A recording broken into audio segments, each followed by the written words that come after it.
So all these rideshare companies bravely announced that they're going to jump into Minnesota and, stir it up and fill the void. And then I read this, and I find this rather disappointing. I really do, right? It says Uber and Lyft alternatives say they will launch in Minneapolis soon, just not today.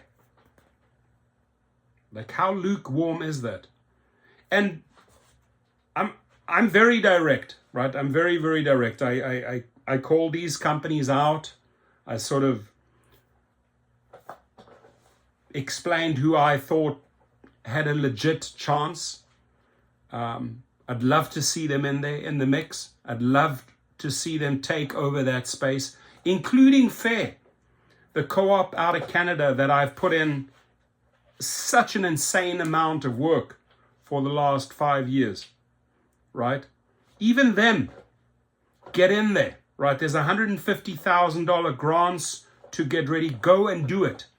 Like, what are you waiting for? And I mean, criticizing the co-op, the company that I've helped, Fare. I've brought them 50,000 drivers. Now they need to pull the trigger.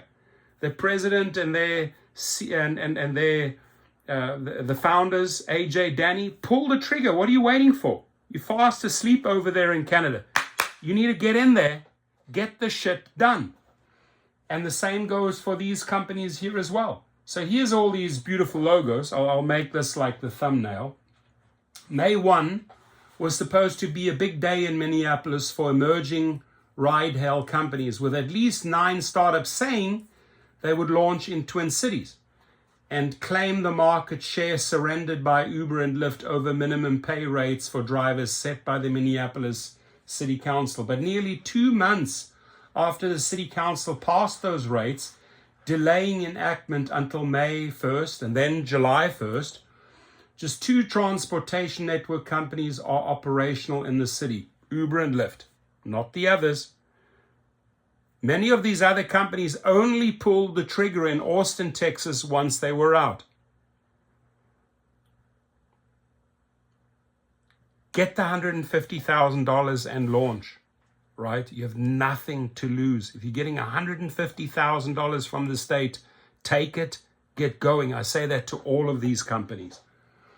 But nearly just one potential competitor, My Wheels, with no H, became licensed in Minneapolis on Wednesday after paying the city's annual fee of $37,145 plus $10,615 for a wheelchair surcharge. My Wheels is also the only ride-hail alternative to be licensed in St. Paul after paying its annual fee of $41,115. They put their money where their mouth is. My Wheels, right? And listen up, drivers. Work with them. Register there. If they are brave enough, if they are bold enough, these guys have the balls. They put up the money. Let's roll, right? Throw your weight, drivers, behind them. If the other ones are just talking, yappity, yappity, yappity, yap, right? But they got this beautiful thing here just for that. Blah, blah, blah. If they're just talking, ignore them, drivers. Go and throw your weight behind My Wheels. Maybe you can find them online and say, hey, you guys paid the fees. You deserve me, right? I don't even know these guys. I don't even know the CEO, right? I don't like the name, My Wheels. I don't know why they had to leave the H out, but show me the money, and they showed the money. They paid it into Minneapolis system. They paid the fees. Drivers, throw your weight behind them. And I'm not endorsing them. I'm not getting paid by them. I'm just saying, if they,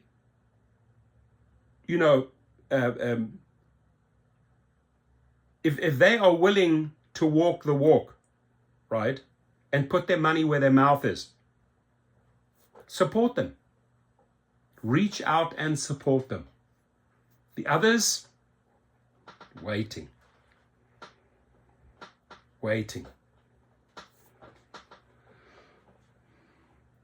3 companies, My Wheels, Move, and Twin City Taxi, have applied to operate at the Minneapolis-St. Paul International Airport, which has a licensing fee of $500. Well, that's easy business. Why hasn't Fair Co-op out of Canada paid that $500? Why haven't all of these others at least paid that $500 is nothing. Carry that around in my wallet each and every day. It's nothing. Get going on that. Don't snooze, because you're going to lose if you snooze. I'll guarantee you. Because these companies are just playing the long game. They are milking they are paying, the politicians are being milked, right? They're getting money. The lobbyists are paying these politicians. They're buying time. Move in there. Start building a force. I'm pretty damn sure if these companies all line up in Minneapolis, the YouTubers will promote the heck. I will promote the heck out of them. Show me the money. Show Minneapolis the money and get going. Like My Wheels did. And drivers, I mean this.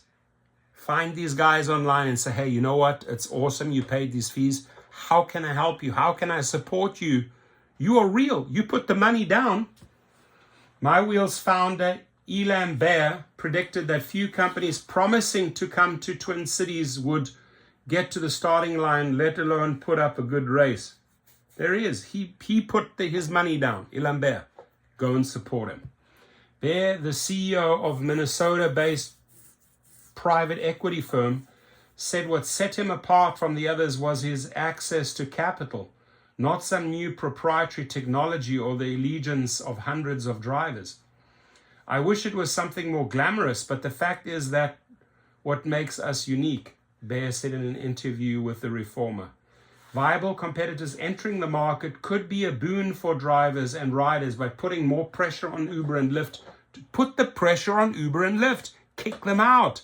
Let's show the rest of the world, let's show the other states we can kick ass. You companies can kick ass in Minneapolis. Go in there. Take the pizza pie.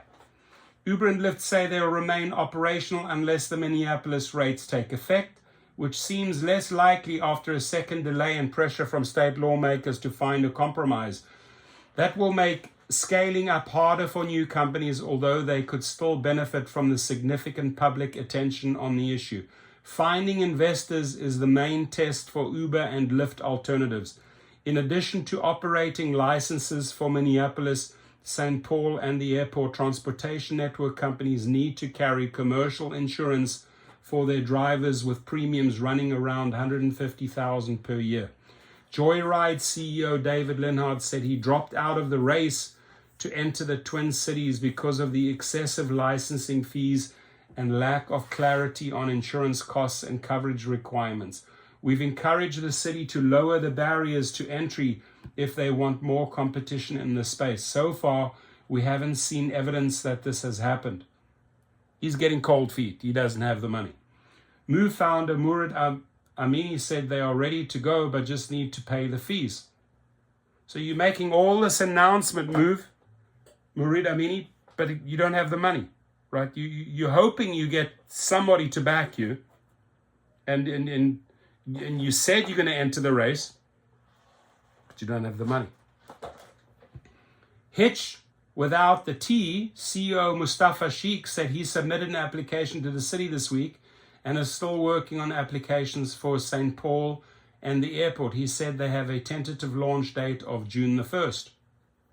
The question is, Mustafa, have you put the money down? Drivers Cooperative founder Eric Foreman said they plan to run test trips this weekend but don't have a tentative launch date. Foreman said the delay by the council gives them more time to raise money, build up the co-op, and recruit riders. Foreman said they have signed up over 2,000 drivers. Now, driver co-op fair in Canada, and I'm talking to you, AJ and Danny. Wake up. You're going to have another co-op beat you to this? Get with it. We don't want to over-promise and under-deliver. We'd rather launch something that can quickly scale to 12,000 drivers and hundreds of thousands of passengers in this market than to have systems that lead to dissatisfaction, said Portal founder Nico Lemieux. You really only get one chance to capture mind share for users. Empower, by far the most developed competitor to Uber and Lyft, doesn't have the same startup cost as other companies because it doesn't call itself a transportation network company and therefore won't apply for licenses or carry commercial auto insurance. The legality of its model, calling itself a booking agency like Expedia or OpenTable, is being challenged. So they're driving in Washington, D.C. I know this guy, I've spoken to him, right? No insurance, no licenses. And he wants to duplicate those efforts. They're not going to let him in Minneapolis, right? Probably fighting them in Washington, D.C. Good luck if you're calling yourself an Expedia or OpenTable. Don't think it's quite going to work out for Empower. In an email, Empower CEO Josh Sear declined to provide a new launch date. Weak source, my friend. Seriously, Josh Sear? Expected a little bit more from you. I really did. And he sends me these emails all the time thinking that I'm going to do free marketing, free advertising for the guy, right? He sends me all these articles, No, show me the money, my friend. Otherwise, everything else is just... Right? These people all want free rides in life. Doesn't work like that. The Minneapolis minimum rate set to take effect July the 1st. Guaranteed drivers $1.40 per mile and 51 cents per minute, which is higher than what's needed to ensure drivers earn the city's minimum wage of $15.57 per hour, according to state analysis of the more than 18 million Uber and Lyft trips taken in Minnesota in 2022.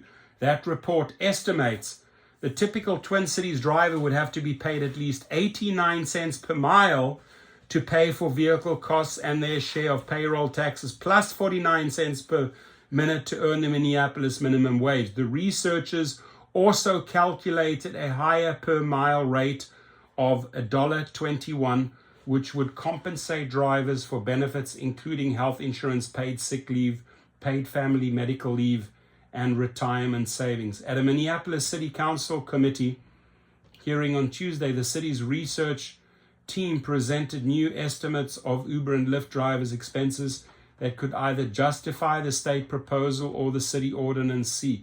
The city staff found drivers would need to be paid around the $1.21 per mile recommended in the state report if drivers purchase brand new vehicles and finance them over 5 years, whereas they would need to earn around $1.40 per mile if they finance their vehicles over 3 years. The authors of the state report assume drivers purchased used vehicles and financed them over 3 years. Now, Uber and Lyft are only willing to pay 89 cents. You're far apart. If you 121 or 140 versus 89, they say, oh, that's the maximum we're willing. Their maximum of 89 cents doesn't hit the state's minimum. Right? The council has already ruled. All the bullshit happening behind the scenes, Tim Walz, Mayor Frey, all these Democrats and Republicans probably taking money, right? The one guy's wife, Frey's wife, works for a lobbying firm, right? They're getting paid, ladies and gentlemen, right? They're getting paid to protect Uber and Lyft. And what should really happen is that these players should move in. You guys came out and made big, bold announcements. So far, one person, My Wheels, has paid and is walking the walk, right, and talking the talk. The rest of you, all the rest of you logos, you're still yapping. You're yapping. You're building this facade front. You don't have the money, but you're pretending to be a big player, including Fair Co-op in Canada. Sick and tired of waiting and stalling. Action, my friends. Speak louder than words. Your comments, please.